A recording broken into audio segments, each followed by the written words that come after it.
नमस्कार दोस्तों, स्वागत है अपने पार्ट 2 के इस वीडियो में। इससे पहले हमने ग्रेड 2 अध्यापक परीक्षा के लिए जो टॉपिक तैयार किया था वो था पर्यावरणीय मुद्दे, पर्यावरणीय समस्याएं, और उसकी आपकी पार्ट फर्स्ट की क्लास हो चुकी है। लेकिन मैंने पहले कहा था कि आपके एग्जाम के अकॉर्डिंग जो क्वेश्चन आजकल पूछा जा रहा है उसमें हमारा जो पार्ट 2 है ना, तो ये पार्ट 2 ज़्यादा इंपॉर्टेंट है। यानी कि पर्यावरण को लेकर के पर्यावरण के जितने जो सम्मेलन जो हुए हैं, जो वर्तमान के जो दिवस हैं उनकी थीम क्या है, आगामी जो सम्मेलन जो होंगे या कौन कौन सी समितियां बनाई गई है वो इस क्लास के अंदर आपको मिल जाएंगे। तो ये पार्ट 2 आपके लिए बहुत इंपॉर्टेंट साबित होगा। चलिए शुरू करते हैं आज की इस क्लास को। सबसे पहले शुरुआत करेंगे इस क्लास को।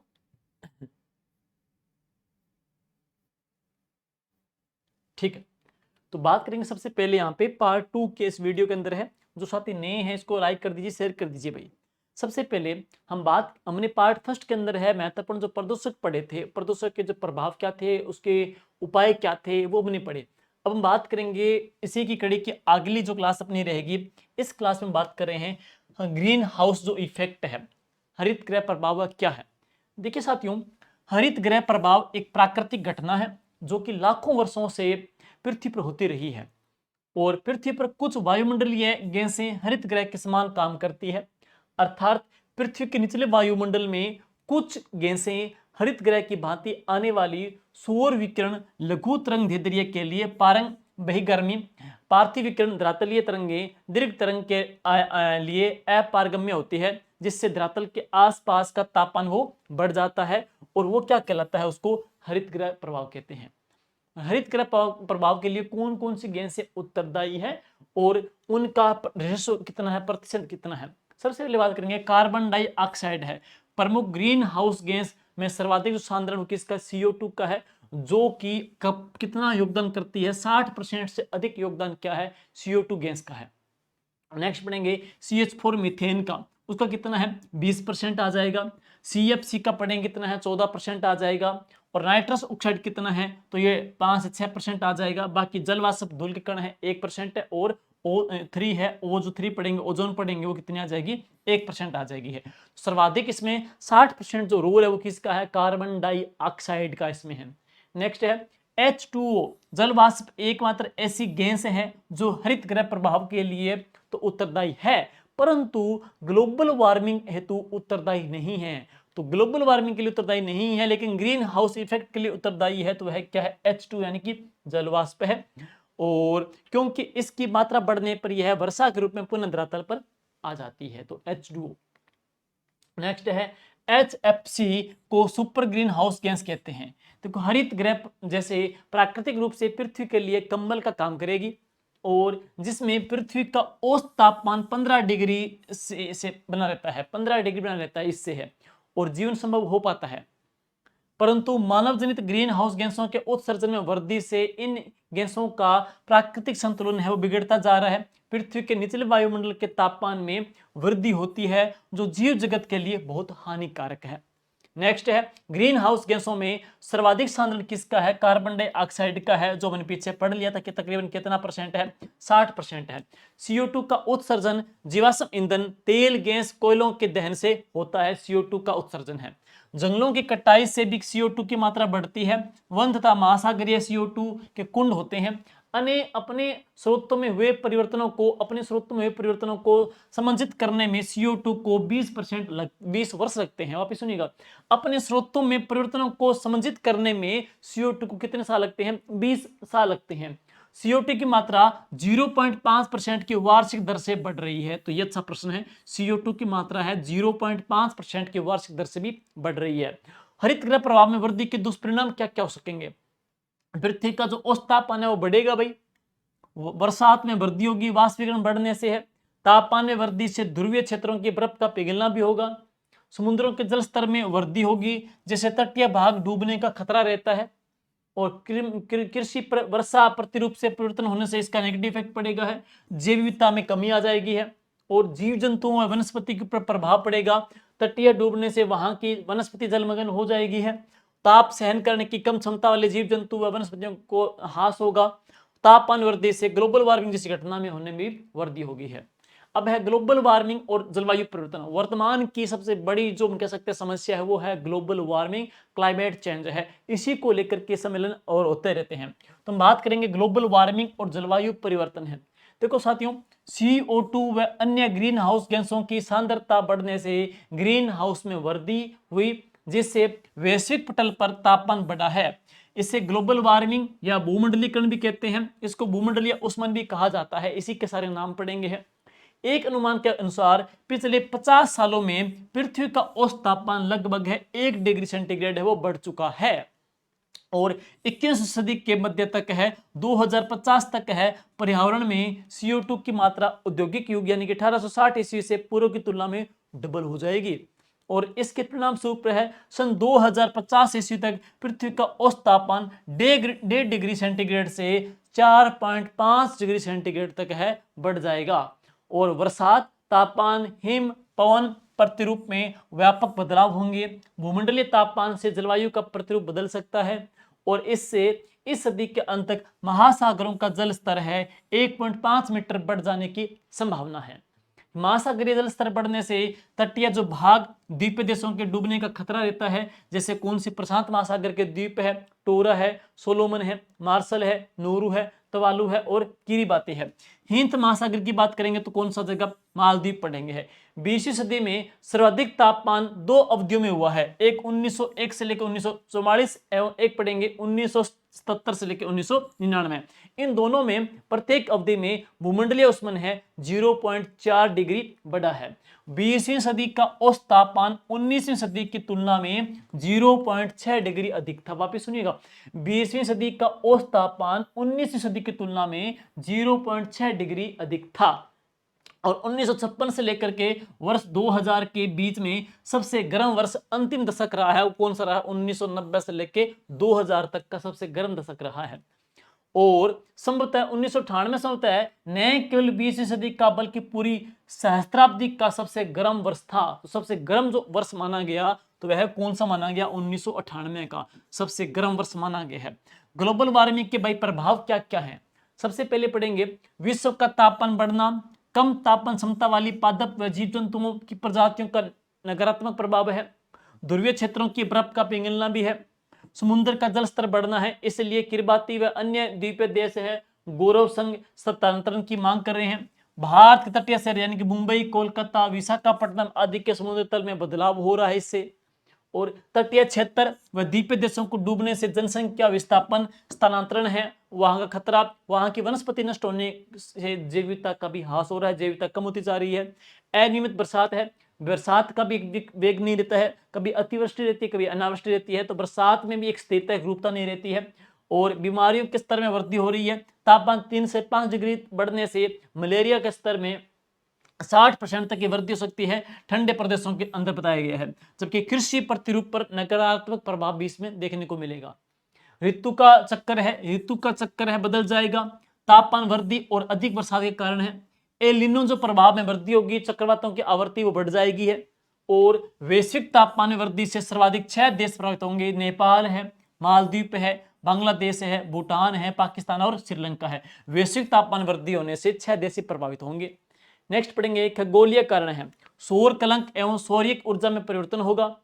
सौर कलंक की संख्या बढ़ने पर मौसम ठंडा व आर्द्र हो जाता है एवं तूफानों की संख्या बढ़ जाएगी। भाई सौर कलंक की संख्या घटने से उष्ण व शुष्क दशाएं उत्पन्न होगी। नेक्स्ट है इसके पार्थिव जो कारण पढ़ेंगे, उसमें देखिए पृथ्वी वाले कारण है। तो पृथ्वी के द्वारा सूर्य के चारों ओर परिक्रमण की कक्षा में बदलाव होगा। पृथ्वी के अक्षीय झुकाव आदि में परिवर्तन से पृथ्वी पर प्राप्त होने वाले सूर्य ताप की मात्रा परिवर्तित होती रहेगी और जलवायु परिवर्तन होता है। पृथ्वी के कक्षीय परिक्रमण की उत्केंद्रता का अक्षांश अक्षीय झुकाव में परिवर्तन को मिलन को विच दोलन कहा जाता है। ज्वालामुखी क्रिया के द्वारा बड़ी मात्रा में एरोसोल वायुमंडल में छोड़े जाते हैं, जो पृथ्वी की सतह पर पहुंचने वाले सौर्यिक विकिरणों को कम कर देते हैं। मीनाटूबो तथा एल सियोल ज्वालामुखी उद्भेदनों के बाद पृथ्वी का औसत तापमान कुछ हद तक गिर गया था। अन्य कारक है सौर कलंक चक्कर है, बाह्य अंतरिक्ष बड़ी घटनाएं हैं, एलिनो एवं लालिना प्रभाव है, खगोलीय सिद्धांत है, वायुमंडलीय धूलि परिकल्पना है, कार्बन डाइऑक्साइड परिकल्पना है, विवर्तनिक घटनाएं हैं, महासागरीय विभिन्नता सिद्धांत है, महाद्वीपीय प्रवाह एवं ध्रुवों का पलायन है।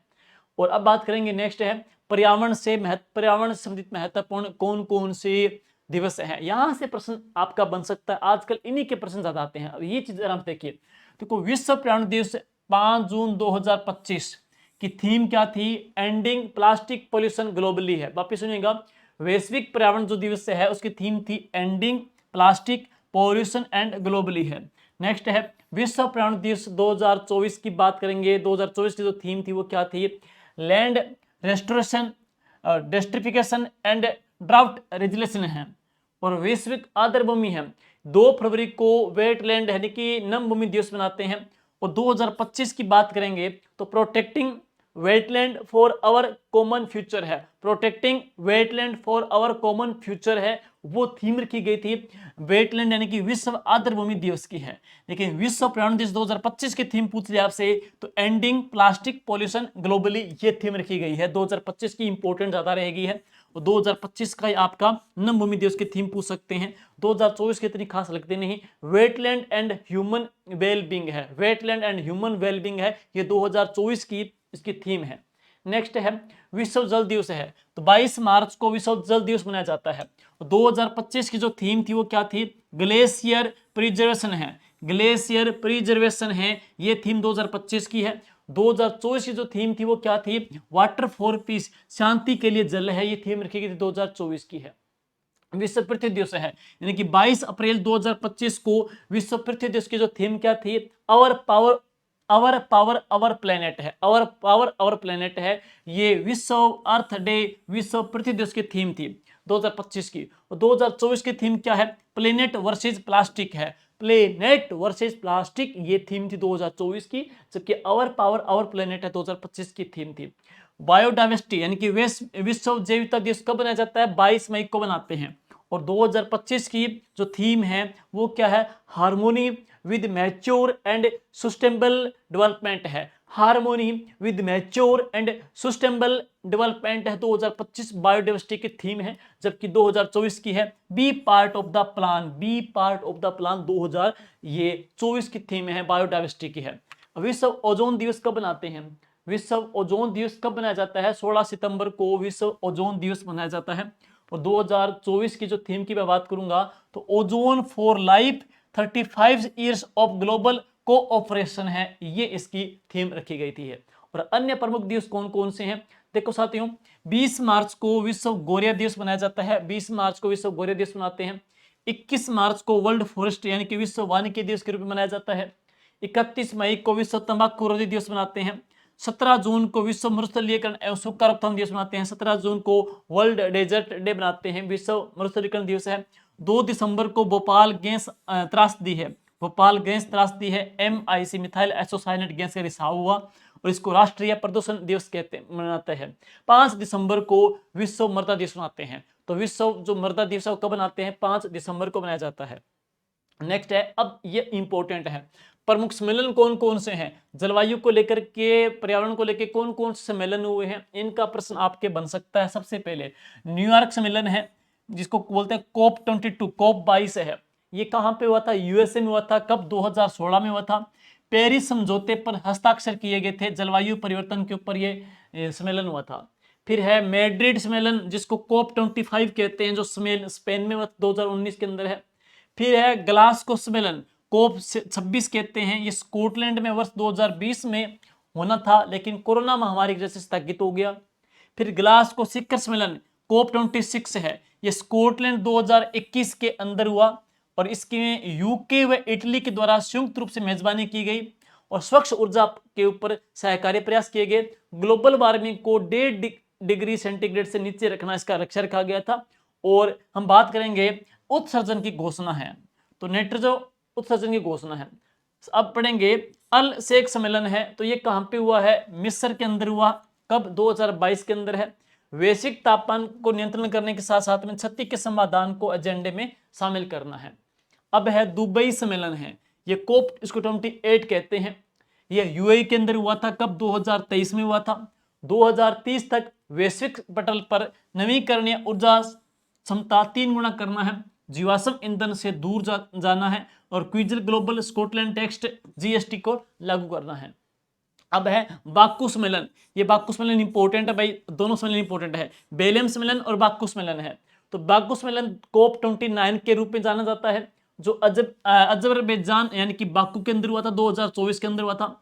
इसमें क्या है, जलवायु वित्त पर नया सामूहिक प्रमाणित लक्ष्य 2035 तक है, $300 बिलियन प्रतिवर्ष का टारगेट रखा गया है, और 2050 तक है शुद्ध शून्य उत्सर्जन प्राप्त करना है, 2050 तक है। ग्लोबल वार्मिंग को 1.5 डिग्री तक सीमित करने के उपायों को लागू करना है तथा एनडीसी में वृद्धि करना है, जो कि बाकू सम्मेलन, ये वेरी वेरी इंपॉर्टेंट है, जो कि अजरबैजान 2024 के अंदर बाकू के अंदर हुआ था। ये टारगेट था कि 2035 तक है, $300 बिलियन है प्रतिवर्ष है, ये जलवायु वित्त के ऊपर नया सामूहिक प्रमाणित लक्ष्य रखा गया है। और आगे है बेलेम सम्मेलन है, जिसको कोप 30 कहते हैं, कोप 30 कहते हैं, जो कि 2025 के अंदर साथियों ये आगे प्रस्तावित है। ये कोप 30 के रूप में जाना जाता है, जो कि प्रस्तावित है। नेक्स्ट करेंगे पर्यावरण से संबंधित महत्वपूर्ण संगठन कौन कौन से हैं। तो ऐसे कौन कौन संगठन हैं जो पर्यावरण से जुड़े हुए हैं, हम उनका जिक्र करेंगे। देखो, Bombay natural history society Mumbai 1883 में स्थापना हुई थी। बायोडाइवर्सिटी के ऊपर यह पर्यावरण संरक्षण हेतु भारत में सबसे बड़ा गैर सरकारी संगठन है, तो वह है कौन सा है, बॉम्बे नेचुरल हिस्ट्री सोसाइटी है। अगला है भारतीय वनस्पति सर्वेक्षण है, ये कोलकाता के अंदर है, 1890 में इसकी स्थापना हुई थी। वन्य पादप संसाधनों का वर्गीकरण एवं पुष्प अध्ययन करेगा। भारतीय प्राणी संरक्षण संस्थान कोलकाता में है, जो कि 1916 में बना था। प्राणी जात संसाधनों का अन्वेषण करना है, संरक्षण करना है और परलेखीकरण इसका मुख्य काम है। भारतीय पशु कल्याण बोर्ड कहाँ पे, चेन्नई के अंदर है, स्थापना 1962 में हुई थी। पशु कल्याण हेतु भारत सरकार का वैधानिक सलाहकार। World wide fund for nature India, जो स्थापना 1969 के अंदर हुई थी, वैश्विक जैविक विविधता संरक्षण इसकी विशेषता है। TERI the Energy and Research Institute New Delhi के अंदर है, स्थापना 1976 में हुई थी। पर्यावरण व ऊर्जा संरक्षण करना, धारणीय विकास को बढ़ावा देना है। Centre for science and environment है, CSE बोलते हैं, स्थापना 1980 में हुई थी। पर्यावरण पत्रिका डाउन टू अर्थ का प्रकाशन करता है, तो पर्यावरण पत्रिका डाउन टू अर्थ का प्रकाशन है वो कौन करेगी, centre for science and environment करेगी, जो कि 1980 में बनी थी। नेक्स्ट है भारतीय वन सर्वेक्षण अनुसंधान संस्थान, कहाँ पे, देहरादून के अंदर है। ये वनों की गणना भी करती है। इसकी स्थापना कब हुई, 1981 के अंदर हुई थी है। भारतीय वन्य जीव संस्थान कहाँ पे, देहरादून उत्तराखंड में है, जो 1982 में बनी थी। वन्य जीव अनुसंधान, प्रबंधन और प्रशिक्षण और अकादमिक कोर्स को संचालित करती है। नेक्स्ट देखेंगे सलीम अली पक्षी विज्ञान केंद्र, कहाँ पे, कोयम्बटूर के अंदर है, जो कि 1990 में बनी थी। पक्षी शोध संस्थान है। केंद्रीय चिड़ियाघर प्राधिकरण अथॉरिटी कहाँ पे, नई दिल्ली के अंदर है, 1992 में बनी थी। इसमें क्या, चिड़ियाघरों का संरक्षण करना है। राष्ट्रीय वनीकरण और पर्यावरण विकास बोर्ड 1992 में स्थापना हुई थी। भारतीय वन्य जीव ट्रस्ट नोएडा, ये 1998 में स्थापना हुई थी। अब पढ़ेंगे कैंपा प्रतिपूरक वनीकरण कोष प्रबंधन एवं योजना प्राधिकरण 2009 में बनी थी। यह गैर वन प्रयोग के लिए वन भूमि की हुई क्षतिपूर्ति हेतु पौधारोपण कार्यक्रम है। राष्ट्रीय जैव विविधता प्राधिकरण है, चेन्नई के अंदर है, जो 2003 में बनी थी। ये जैव विविधता अधिनियम 2002 के क्रियान्वयन के लिए बनाई गई है। आगे है पर्यावरण से संबंधित जुड़े हुए विभिन्न अंतरराष्ट्रीय संगठन कौन कौन से हैं जो पर्यावरण से जुड़े हुए हैं। इंटरनेशनल संगठन का प्रश्न एग्जाम में आ जाता है।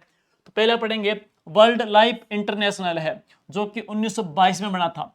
इसमें क्या, पक्षियों और उनके आवास का संरक्षण किया जाता है, इसका मुख्य उद्देश्य है।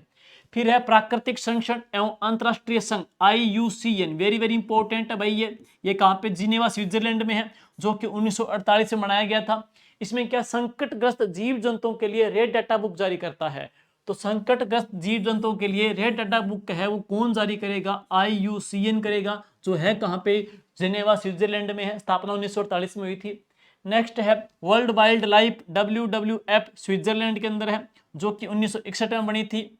इसकी बात हम बात करेंगे पर्यावरण शोध संरक्षण पुनर्स्थापना, slogan for living and planet, सबसे बड़ा वैश्विक स्वतंत्र संरक्षण संगठन है, जिसका प्रतीक चिन्ह क्या है, जॉइंट पांडा है, जो इसका प्रतीक चिन्ह पर लोगो आ जाएगा। एक है ग्रीन पीस एम्स्टर्डम, कहाँ पे, नीदरलैंड में है, 1971 में बनी थी। यह एक स्वतंत्र वैश्विक अभियानकारी संस्था है जो पर्यावरण संरक्षण विकास को प्रोत्साहन करता है। संयुक्त राष्ट्र पर्यावरण कार्यक्रम है, UNEP, संयुक्त राष्ट्र पर्यावरण कार्यक्रम, वेरी वेरी इंपॉर्टेंट है भाई। ये नैरोबी केन्या के अंदर है, जो कि 1972 में बनाई गई थी। संयुक्त राष्ट्र महासभा के मानव पर्यावरण कार्यक्रम कॉन्फ्रेंस के लिए परिणाम स्वरूप गठित है। आगे पढ़ेंगे वन्य जीव व्यापार निगरानी और गैर सरकारी नेटवर्क, 1976 में बनी थी। वर्ल्ड रिसोर्सेज इंस्टीट्यूट WRI 1982 में है, धारणीय विकास को पर्यावरण से जोड़ती है। एक अंतरराष्ट्रीय उष्ण कटिबंधीय कास्ट संगठन है जो कि 1986 में बनी थी।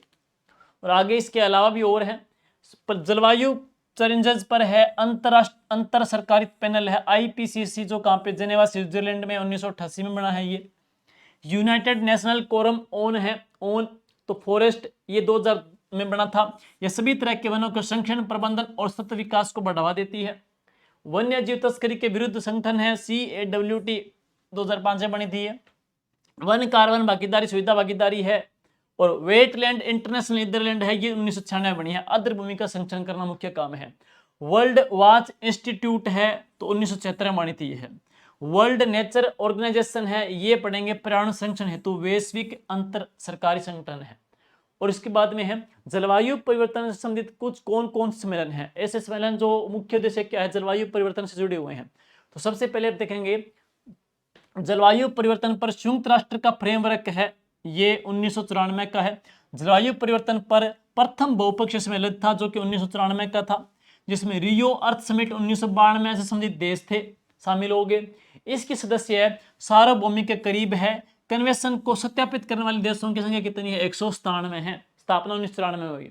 अब है बर्लिन सम्मेलन, ये 1995 में बना। इसमें UNFCCC का प्रथम सम्मेलन बर्लिन में हुआ था, जिसे क्या बोलते हैं, कोप फर्स्ट कहा जाता है।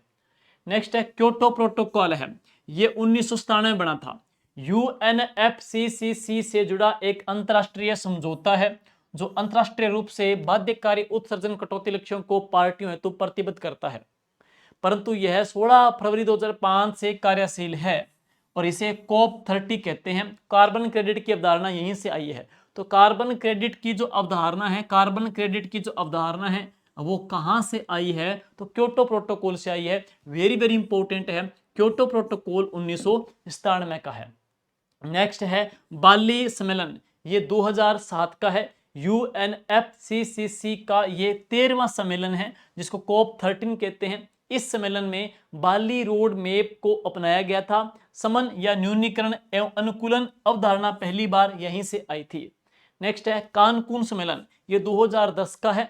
यह UNFCCC का 16वां सम्मेलन था जिसको COP 16 कहते हैं। इस सम्मेलन में अधिकतम तापमान वृद्धि सीमा को 2 डिग्री सेंटीग्रेड रखा गया, जिसे भविष्य में 1.5 डिग्री तक ले जाना टारगेट था। ग्रीन क्लाइमेट फंड की स्थापना हुई है। तो किस सम्मेलन के तहत है ग्रीन क्लाइमेट फंड की स्थापना हुई है, तो COP 16 के तहत, यानी कि कानकून सम्मेलन के तहत 2010 में है। अब पढ़ेंगे वार्सा सम्मेलन 2013 के अंदर हुआ था। और अब पढ़ेंगे पेरिस सम्मेलन है, 2015 में पेरिस सम्मेलन हुआ था और यह 21वां सम्मेलन था जिसको COP 21 कहते हैं। और इसके अंदर क्या है कि इसमें क्या था कि निर्णय में वैश्विक औसत तापमान वृद्धि को इसमें शताब्दी से पूर्व औद्योगिक स्तर से 2 डिग्री सेंटीग्रेड से नीचे रखना है और आगे 1.5 डिग्री सेंटीग्रेड तक तापमान की वृद्धि को सीमित रखना था। और इसके द्वारा 2020 के बाद की जो अवधि हेतु जलवायु परिवर्तन के विरुद्ध काम करने की योजना प्रस्तुत की गई। नेक्स्ट है मराकेश सम्मेलन है, ये 2016 का है। इसमें UNFCCC का 22वां सम्मेलन है जिसको COP 22 कहते हैं। मोरक्को के शहर मेराकेश में पेरिस समझौते के क्रियान्वयन के लिए आयोजित हुआ। अगला है बोन सम्मेलन है, ये 2017 का है। यह UNFCCC का 23वां सम्मेलन था जिसका आयोजन जर्मनी के बोन शहर में हुआ। काटोविस सम्मेलन है, ये 2018 का है। इसको UNFCCC का 24वां सम्मेलन था जो कि पोलैंड के कोटोविस में आयोजित किया गया है। और अब बात करेंगे जैव विविधता के सम्मेलन है, तो ये भी बहुत इंपॉर्टेंट है। बायोडाइवर्सिटी के कौन कौन सम्मेलन है, बायोडाइवर्सिटी कब बनाते हैं, 22 मई को बनाते हैं। तो जैव विविधता सम्मेलन है 1993 से लागू हुए। इसकी विशेषता के इसमें क्या, जैव विविधता का संरक्षण किया गया। अगला है कार्टागेना जैव सुरक्षा प्रोटोकॉल है, तो 2003 का है। इसमें जैव संशोधित जीवों, लिविंग मॉडिफाइड ऑर्गेनाइजेशन के सुरक्षित हस्तांतरण, हैंडलिंग और उपयोग से जुड़ा हुआ है। आगे है नोगोया सम्मेलन, नोगोया के अंदर है जो आईची जापान में हुआ था। कब, 2010 के अंदर है। आईची लक्ष्य है, महत्वाकांक्षी लक्ष्य है तय किए गए एवं वर्ष 2011-12 के दशक को जैव विविधता दशक कहते हैं। जैव विविधता जो दशक है ना भाई, तो वह कौन सा है, 2011-12 का जो दशक है उसको जैव विविधता का दशक भी कहा जाता है। आगे पढ़ेंगे सतत विकास के ऊपर जो कौन कौन से सम्मेलन हुए हैं, सतत विकास के ऊपर है। तो पृथ्वी सम्मेलन या पर्यावरण एवं सतत विकास पर संयुक्त राष्ट्र सम्मेलन कहां पे हुआ? रियो डी जेनेरियो ब्राजील के अंदर 1992 में हुआ था। इसमें जलवायु परिवर्तन, जैव विविधता और सतत विकास के ऊपर है। रियो घोषणा पत्र एजेंडा 21 सतत विकास संबंधित कार्य योजना है, ब्राजील में है। नेक्स्ट है रियो +5 है, 1997 में हुआ। एजेंडे 21 के 5 वर्षों के कार्यों की समीक्षा की गई, जो क्या बोलते हैं? रियो +5 कहते हैं। रियो +10 है, इसमें क्या है? आगे जो 10 साल है उनकी समीक्षा की गई, इसे सतत विकास पर विश्व सम्मेलन भी कहते हैं। सहस्त्राब्दी विकास का लक्ष्य MDG को लागू करना है। रियो 20 री डी जेनेरियो सम्मेलन है, 2012 के अंदर हुआ था। इसमें MDG के स्थान पर सतत विकास लक्ष्य SDG अगले 15 साल यानी कि 17 लक्ष्य और 169 इसके प्रयोजनार्थ 2030 के लिए घोषित है। तो ये वेरी वेरी इंपॉर्टेंट है, यानी कि हम बात करेंगे, पहले आपने चर्चा की कि विकास का लक्ष्य MDG को लागू करने का जो टारगेट था वो किस में था? रियो 10 के अंदर था। रियो 20 में क्या है? MDG के स्थान पर SDG कब तक? 2030 तक है, यानी कि अगले 15 साल तक है। 17 तो लक्ष्य है, 17 इसके गोल हैं, जबकि 169 उनके प्रयोजन है। इसको 2030 तक के लिए घोषित किया गया है, जो है रियो 20 रियो डी जेनेरियो ब्राजील के अंदर है कब का? ये 2012 का में स्थापना हुई है। नेक्स्ट हम बात करेंगे तो वह कौन सा है? जिनेवा प्रोटोकॉल, जिनेवा स्विट्जरलैंड के अंदर है। ये 1925 में संधि और 1928 में ये लागू हो गया। तो रासायनिक व जैविक हथियारों के ऊपर प्रतिबंध लगाना है। और रामसर सम्मेलन ये हुआ था 1971 को हुआ था। इसके अंदर क्या है कि यह किसी विशेष पारिस्थितिक तंत्र आर्द्र भूमि से जुड़ा हुआ है और 1975 में लागू हो गया था। यह आर्द्र भूमि और उनका संसाधनों का संरक्षण करना है, जो आर्द्र भूमि है जो हास हो रही है उसका संरक्षण करना है। और इसी के तहत है 2 फरवरी को नम भूमि दिवस मनाया जाता है, रामसर साइट डिक्लेयर किए जाते हैं। हम बात करेंगे भारत के अंदर है टोटल कितने रामसर साइट है? 91 है, सर्वाधिक तमिलनाडु में है। अभी हाल ही में जो नया रामसर साइट बनाया गया है, तो एक तो मेनारगाम बनाया गया है, और मेनारगाम कहाँ पे? उदयपुर में है। दूसरा जो रामसर साइट बना है वो बना है खिंचन, जो कहाँ पे? फलोदी के अंदर है, सर्वाधिक तमिलनाडु के अंदर है। फिर पढ़ेंगे मॉन्ट्रियल प्रोटोकॉल, जो 1987 का है, और ये किससे जुड़ा हुआ है? ओजोन परत के संरक्षण से जुड़ा है, मॉन्ट्रियल प्रोटोकॉल है। इसके बाद हम बात करेंगे वियना सम्मेलन है, ये 1988 में लागू हुआ था। ओजोन परत के संरक्षण हेतु जिम्मेदार है, पदार्थों के विनियमन बहुपक्षीय पर्यावरण समझौता से है। अगला है बेसल कन्वेंशन है, ये 1989 का है। ये विकसित देशों से विकासशील देशों पर विकसित LDC के मध्य होने वाले खतरनाक अपशिष्टों के स्थानांतरण पर रोक लगाता है। और इसके बाद में है अनवरत जैविक प्रदूषक है, POP, यानी कि स्टॉकहोम सम्मेलन 2001 का है। यह एक वैश्विक संधि है जिसमें मानव स्वास्थ्य एवं पर्यावरण को रासायनिक से बचाना है। यह संधि 2004 से अस्तित्व में आई है। भारत में कब से लागू हुई है? 2006 से लागू हुई है। आगे है वन्य जीव वनस्पति की लुप्त प्रजातियों के अंतरराष्ट्रीय व्यापार एवं कन्वेंशन, जिनेवा सम्मेलन हुआ था, स्विट्जरलैंड के अंदर है, तो 1975 में लागू कर दिया गया। इसमें क्या है? वन्य जीवों के अवैध व्यापार को रोकना है। और वाशिंगटन कन्वेंशन को कहते हैं, इसको कहते हैं बार्थ सिटीज में 1976 में ये शामिल हो गया था। नेक्स्ट है प्रवासी प्रजातियों के संरक्षण पर सम्मेलन हुआ था, कहां पे? बोन, जर्मनी में हुआ था। और 1979 में संधि हुई थी, 1983 में लागू हो गया था। इसे बोन सम्मेलन भी कहा जाता है। यह वैश्विक स्तर पर प्रवासी वन्य जीवों और उनके आवास को संरक्षित करना है। यूनाइटेड नेशनल कन्वेंशन कॉम्बैट डिजीटेक्शन है, UNCCD है, 1994 के अंदर हुआ। और यह 1996 से वास्तविक रूप से आया था, कानूनी रूप से बाध्यकारी अंतरराष्ट्रीय समझौता है। यह मरुस्थलीकरण, आर्द्र भूमियन की समस्या के समाधान हेतु Africa, Asia, Latin America, Caribbean द्वीप समूह, मध्य एवं पूर्वी यूरोप तथा उत्तरी भूमध्य सागरीय क्षेत्रों में काम कर रहा है। और भारत सहित 193 देश तथा यूरोपीय यूनियन इसके हस्ताक्षरकर्ता देश में शामिल है। तो साथियों, ये थी महत्वपूर्ण सम्मेलन है पर्यावरण को लेकर के, और उनकी थीम, उनके दिवस है, और कौन कौन से हम प्रदूषण के प्रकार हैं, पर्यावरण समस्या कौन कौन सी हमने पढ़ा है, 2 क्लासों के अंदर है। सेकंड जो क्लास आपके लिए ज्यादा इंपॉर्टेंट है, जहां ज्यादातर क्या है, आप किससे सम्मेलन पूछ सकते हैं, COP13 है, COP14 है, COP16 है, या रियो डी जेनेरो 20 है, MDG है, SDG कब लागू हुआ, कौन से सम्मेलन के अंदर हुआ था, जैव विविधता को लेकर के कौन कौन सम्मेलन किए गए हैं, या थीम कौन कौन सी है। तो आप वाला जो वीडियो मैं करवा रहा हूँ, ये वीडियो वेरी वेरी इंपॉर्टेंट है, लास्ट के अंदर इसको देख लेना, सेकंड ग्रेड एग्जाम के लिए वेरी वेरी इंपॉर्टेंट है। Thank you, all the best.